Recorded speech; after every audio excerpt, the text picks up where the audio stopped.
Selamat datang pemirsa, berjumpa lagi dengan saya Mulia Adi Rifano dalam acara Satelit Nusantara TV untuk menggambarkan berita-berita yang aktual dan terpercaya.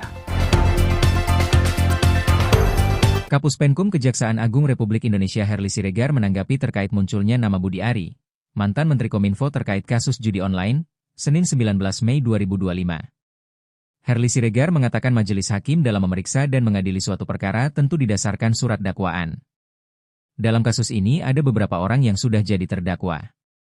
Bahwa majelis hakim dalam memeriksa mengadili suatu perkara, ya, bagi perkara pidana tentu didasarkan pada surat dakwaan jaksa penuntut umum. Itu koridornya. Nah, jaksa penuntut umum dalam menyusun surat dakwaannya tentu berdasarkan fakta-fakta dalam berkas perkara. Itu ya, tidak boleh lari dari situ. Nah, berkas perkara disusun oleh penyidik berdasarkan bukti-bukti yang diperoleh dalam proses penyidikan. Itu dulu prinsipnya. Nah, tentu dalam kaitan perkara ini kan ada beberapa orang yang sudah statusnya menjadi terdakwa, ya. Dan tentu jaksa penuntut umum dalam menyusun surat dakwaannya tentu didasarkan pada fakta-fakta yang ada di dalam berkas perkara. Nah, seperti yang dipertanyakan teman-teman media.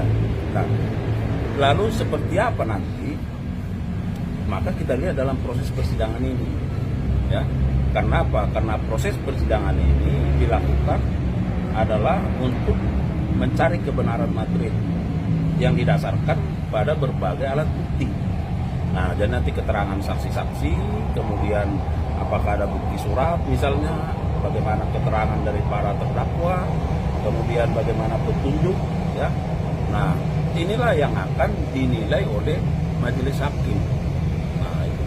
Nah, tetapi sekali lagi bahwa penuntut umum dalam surat dakwaannya itu, ya, bahwa ada pihak-pihak yang disebut di situ, tentu itu didasarkan pada adanya fakta itu di dalam berkas perkara.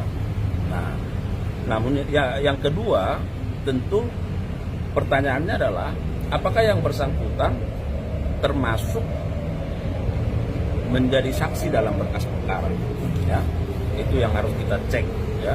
Kalau yang bersangkutan menjadi masuk menjadi saksi dalam berkas perkara ini, tentu penuntut umum selaku pihak yang dibebankan pembuktian, ya, sebagai pemilik perkara, tentu ya bisa saja memanggil yang bersangkutan itu sebagai saksi untuk diperiksa di persidangan, gitu.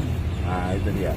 Nah, tetapi kalau yang bersangkutan tidak masuk di dalam berkas perkara dalam daftar saksi misalnya, maka itu dikembalikan kewenangannya kepada majelis hakim untuk menilai apakah harus diminta keterangan atau tidak, ya.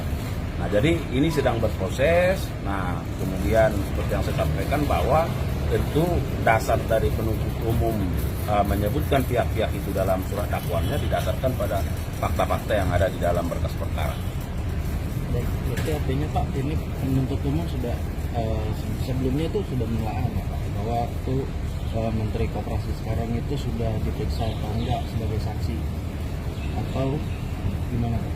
Nah, jadi begini, di dalam berkas perkara itu kan ada keterangan-keterangan saksi kan. Nah, itu tadi yang kalau kita kembali ke pasal 184 KUHP itu ada keterangan saksi di situ. Ada mungkin, ya, ada keterangan ahli, ya. Ada surat, ya. Ada keterangan para tersangka atau terdakwa. Ada petunjuk. Petunjuk itu diperoleh dari barang bukti yang ada. Nah, tidak harus dari keterangan yang bersangkutan, tetapi bisa dari keterangan-keterangan lain yang ada dalam berkas perkara.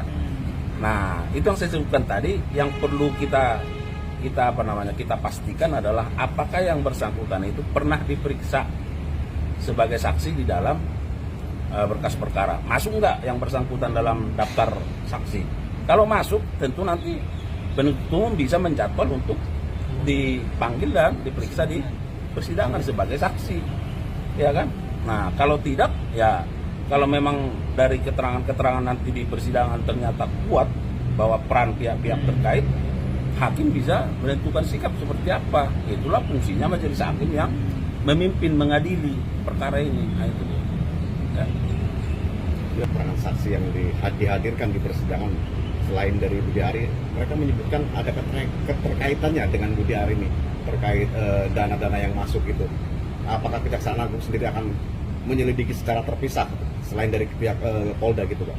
Nah, ini kan masih berproses. Ya kan baru dibacakan surat dakwaannya. Ya. Nah, jadi dibaca surat dakwaannya, kita lihat apakah para terdakwa ini mengajukan eksepsi. Nah, kalau mengajukan tentu akan ada jawaban lagi dari penuntut umum. Kemudian akan ada putusan sela ya.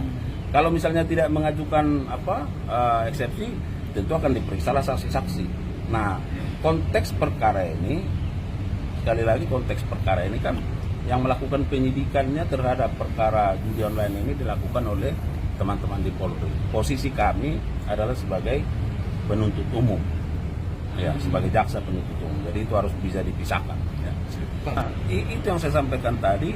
Nanti bagaimana proses persidangan ini akan kita lihat, ya kan? Nah, disitulah peran dari majelis hakim yang memimpin, memeriksa, mengadili perkara ini. Karena semua kan akan bermuara kepada majelis hakim. Apakah diperlukan keterangan yang bersangkutan? Misalnya nih, karena kita belum cek berkasnya nih, ya kan? Misalnya yang bersangkutan tidak masuk dalam daftar saksi, ya kan? Karena itu kan adalah saksi di luar berkas. Tapi kalau yang bersangkutan ada dalam daftar saksi di dalam berkas perkara, maka ya penuntut umum bisa saja menjadwal, ya kan? Tapi kalau yang bersangkutan tidak masuk di dalam daftar saksi di berkas perkara, maka semua berpulang kepada majelis hakim untuk menentukan seberapa penting, seberapa perlu keterangan yang bersangkutan harus dipanggil karena berada di luar berkas